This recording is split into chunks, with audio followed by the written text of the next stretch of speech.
رسول اللہ صلی اللہ علیہ وسلم سب لوگوں سے زیادہ سخی تھے۔ رمضان میں دوسرے اوقات کے مقابلے میں جب جبرائیل علیہ السلام آپ صلی اللہ علیہ وسلم سے ملتے بہت ہی زیادہ جود و کرم فرماتے۔ جبرائیل علیہ السلام رمضان کی ہر رات میں آپ صلی اللہ علیہ وسلم سے ملاقات کرتے اور آپ صلی اللہ علیہ وسلم کے ساتھ قرآن کا دورہ کرتے۔ غرض حضرت محمد صلی اللہ علیہ وسلم کو لوگوں کو بھلائی پہنچانے میں بارش لانے والی ہوا سے بھی زیادہ جود و کرم فرمایا کرتے تھے۔ عبداللہ بن عباس سے ابو سفیان بن حرب نے یہ واقعہ بیان کیا کہ ہرقل شاہ روم نے ان کے پاس قریش کے قافلے میں ایک آدمی بلانے کو بھیجا، اور اس وقت یہ لوگ تجارت کے لیے ملک شام گئے ہوئے تھے، اور یہ وہ زمانہ تھا جب رسول اللہ صلی اللہ علیہ وسلم نے قریش اور ابو سفیان سے ایک وقتی عہد کیا ہوا تھا۔ جب ابو سفیان اور دوسرے لوگ ہرقل کے پاس ایلیا پہنچے جہاں ہرقل نے دربار طلب کیا ہوا تھا، اس کے گرد روم کے بڑے بڑے لوگ، علماء، وزراء، امراء بیٹھے ہوئے تھے۔ ہرقل نے ان کو اور اپنے ترجمان کو بلوایا، پھر ان سے پوچھا کہ تم میں سے کون شخص مدعی رسالت کا زیادہ قریبی عزیز ہے؟ ابو سفیان کہتے ہیں کہ میں بول اٹھا کہ میں اس کا سب سے زیادہ قریبی رشتہ دار ہوں۔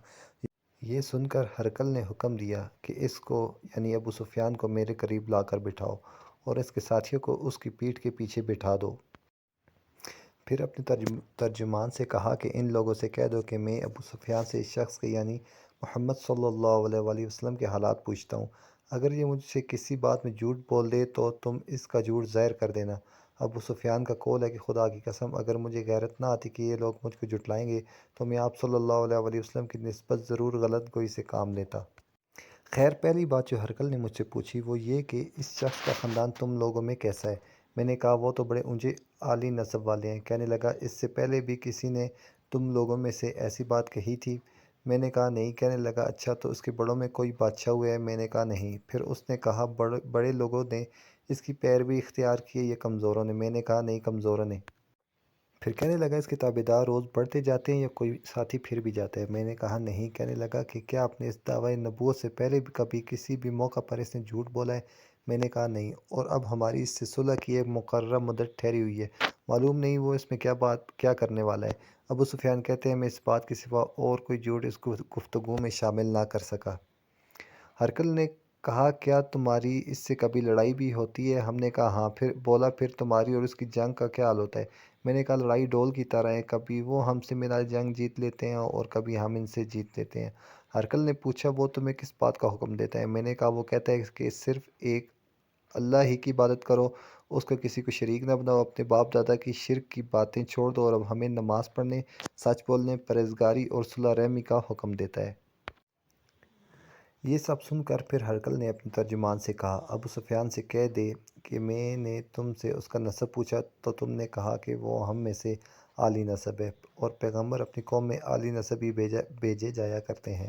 میں نے تم سے پوچھا کہ دعویٰ نبوت کی یہ بات تمہارے اندر اس سے پہلے کسی اور نے بھی کہی تھی تو تم نے جواب دیا کہ نہیں۔ تب میں نے اپنے دل میں کہا کہ اگر یہ بات اس سے پہلے کسی نے کہی ہوتی تو میں سمجھتا کہ اس شخص نے بھی اس بات کی تقلید کی ہے جو پہلے کہی جا چکی ہے۔ میں نے تم سے پوچھا کہ اس کے بڑوں میں کوئی بادشاہ بھی گزرا ہے؟ تم نے کہا کہ نہیں۔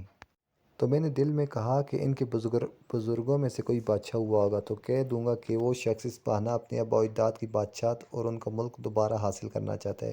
اور میں نے تم سے پوچھا کہ اس بات کے کہنے یعنی پیغمبری کا دعویٰ کرنے سے پہلے تم نے کبھی اس کو دروغگوئی کا الزام لگایا ہے؟ تم نے کہا کہ نہیں۔ میں نے سمجھ لیا کہ جو شخص آدمیوں کے ساتھ دروغگوئی سے بچے وہ اللہ کے بارے میں کیسے جھوٹی بات کہہ سکتا ہے۔ اور میں نے تم سے پوچھا کہ بڑے لوگ اس کے پیرو ہوتے ہیں یا کمزور آدمی؟ تم نے کہا کمزوروں نے اس کی اتباع کی ہے، تو دراصل یہی لوگ پیغمبروں کے متبعین ہوتے ہیں۔ اور میں نے تم سے پوچھا کہ اس کے ساتھی بڑھ رہے ہیں یا کم ہو رہے ہیں؟ تم نے کہا وہ بڑھ رہے ہیں، اور ایمان کی کیفیت یہی ہوتی ہے کہ حتیٰ کہ وہ کامل ہو جاتا ہے۔ اور میں نے تم سے پوچھا آیا کوئی شخص اس کے دین سے ناخوش ہو کر مرتد بھی ہو جاتا ہے؟ تم نے کہا نہیں۔ تو ایمان کی خاصیت بھی یہی ہے جن کے دلوں میں اس کی مسرت رچ بس جائے وہ اس سے لوٹا نہیں کرتے۔ اور میں نے تم سے پوچھا کہ آیا وہ کبھی عہد شکنی کرتے ہیں؟ تم نے کہا نہیں، پیغمبروں کا یہی حال ہوتا ہے، وہ عہد کی خلاف ورزی نہیں کرتے۔ اور میں نے تم سے کہا کہ وہ تم سے کس چیز کے لیے کہتے ہیں؟ تم نے کہا کہ وہ ہمیں حکم دیتے ہیں کہ اللہ کی عبادت کرو، اس کے ساتھ کسی کو شریک نہ ٹھہراؤ، اور تمہیں بتوں کی پرستش سے روکتے ہیں، سچ بولنے اور پرہیزگاری کا حکم دیتے ہیں۔ لہٰذا اگر یہ باتیں جو تم کہہ رہے ہو سچ ہیں تو عنقریب وہ اس جگہ کا مالک ہو جائے گا جہاں میرے یہ دونوں پاؤں ہیں۔ مجھے معلوم تھا کہ وہ پیغمبر آنے والا ہے، مگر مجھے یہ معلوم نہیں تھا کہ وہ تمہارے اندر ہوگا۔ اگر میں جانتا کہ اس تک پہنچ سکوں گا تو اس سے ملنے کے لیے ہر تکلیف گوارا کرتا۔ اگر میں اس کے پاس ہوتا تو اس کے پاؤں دھوتا۔ ہرقل نے رسول اللہ صلی اللہ علیہ وسلم کا وہ خط منگوایا جو آپ نے دحیہ کلبی رضی اللہ تعالیٰ عنہ کے ذریعے حاکم بصرہ کے پاس بھیجا تھا، اور اس نے وہ ہرقل کے پاس بھیج دیا تھا۔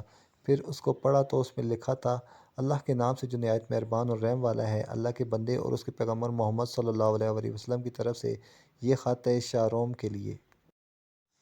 اس شخص پر سلام ہو جو ہدایت کی پیروی کرے۔ اس کے بعد میں آپ کے سامنے دعوت اسلام پیش کرتا ہوں۔ اگر آپ اسلام لے آئیں گے تو دین و دنیا میں سلامتی نصیب ہوگی، اللہ آپ کو دوہرا ثواب دے گا، اور اگر آپ میری دعوت سے روگردانی کریں گے تو آپ کی رعایا کا گناہ بھی آپ پر ہوگا۔ اور اہل کتاب، ایک ایسی بات پر آ جاؤ جو ہمارے اور تمہارے درمیان یکساں ہے، وہ یہ کہ ہم اللہ کے سوا کسی کی عبادت نہ کریں اور کسی کو اس کا شریک نہ ٹھہرائیں، اور نہ ہم میں سے کوئی کسی کو خدا کے سوا اپنا رب بنائے۔ پھر اگر وہ اہل کتاب اس بات سے منہ پھیر لیں تو مسلمانوں، تم ان سے کہہ دو کہ تم مانو یا نہ مانو، ہم تو خدا کے اطاعت گزار ہیں۔ ابو سفیان کہتے ہیں، جب ہرقل نے جو کچھ کہنا تھا کہہ دیا اور خط پڑھ کر فارغ ہوا تو اس کے ارد گرد بہت شور و غوغا ہوا، بہت سی آوازیں اٹھیں اور ہمیں باہر نکال دیا گیا۔ تب میں نے اپنے ساتھیوں سے کہا کہ ابو کبشہ کے بیٹے، حضرت صلی اللہ علیہ وسلم کا معاملہ تو بہت بڑھ گیا، دیکھو تو اس سے بنی اصغر روم کا بادشاہ بھی ڈرتا ہے۔ مجھے اس وقت سے اس بات کا یقین ہو گیا کہ حضور صلی اللہ علیہ وسلم عنقریب غالب ہو کر رہیں گے، حتیٰ کہ اللہ نے مجھے مسلمان کر دیا۔ راوی کا بیان ہے کہ ابن نطور ایلیہ کا حکم ہرقل کا مصائب اور شام کے نصاری کا لاٹ پادری بیان کرتا تھا کہ ہرقل جب ایلیہ آیا ایک دن صبح کو پریشان اٹھا تو اس کے درباریوں نے دریافت کیا کہ آج ہم آپ کی حالت بدلی ہوئی پاتے ہیں، کیا وجہ ہے؟ ابن نطور کا بیان ہے کہ ہرقل نجومی تھا، علم نجوم میں وہ پوری مہارت رکھتا تھا۔ اس نے اپنے ہم نشینوں کو بتایا کہ میں نے آج رات ستاروں پر نظر ڈالی تو دیکھا کہ ختنہ کرنے والوں کا بادشاہ ہمارے ملک پر غالب آ گیا ہے۔ بھلا اس زمانے میں کون لوگ ختنہ کرتے ہیں؟ انہوں نے کہا کہ یہود کے سوا کوئی ختنہ نہیں کرتا، سو ان کی وجہ سے پریشان نہ ہو۔ سلطنت کے تمام شہروں میں یہ حکم لکھ بھیجے کہ وہاں جتنے یہودی ہیں سب قتل کر دیے جائیں۔ وہ لوگ انہی باتوں میں مشغول تھے کہ ہرقل کے پاس ایک آدمی لایا گیا جسے شاہ غسان نے بھیجا تھا۔ اس نے رسول اللہ صلی اللہ علیہ وسلم کے حالات بیان کیے۔ جب ہرقل نے سارے حالات سن لیے تو کہا کہ جا کر دیکھو وہ ختنہ کیے ہوئے ہیں یا نہیں۔ انہوں نے اسے دیکھا تو بتایا کہ وہ ختنہ کیا ہوا ہے۔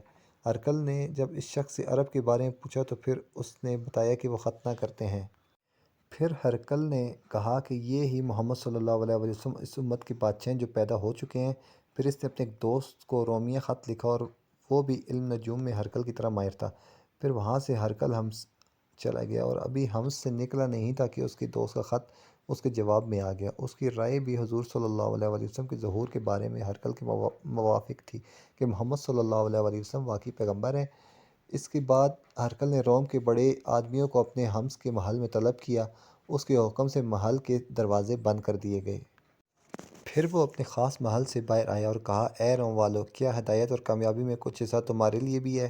اگر تم اپنی سلطنت کی بقا چاہتے ہو تو پھر اس نبی کی بیعت کر لو اور مسلمان ہو جاؤ۔ یہ سننا تھا کہ پھر لوگ وحشی گدھوں کی طرح دروازوں کی طرف دوڑے مگر انہیں بند پایا۔ آخر جب ہرقل نے اس بات سے ان کی یہ نفرت دیکھی اور ان کے ایمان لانے سے مایوس ہو گیا تو کہنے لگا کہ ان لوگوں کو میرے پاس لاؤ۔ جب وہ دوبارہ آئے تو اس نے کہا کہ میں نے جو بات کہی تھی اس سے تمہاری دینی پختگی کی آزمائش مقصود تھی، سو وہ میں نے دیکھ لی۔ تب یہ بات سن کر وہ سب کے سب اس کے سامنے سجدے میں گر پڑے اور اس سے خوش ہو گئے۔ بالآخر ہرقل کی آخری عادت یہی رہی۔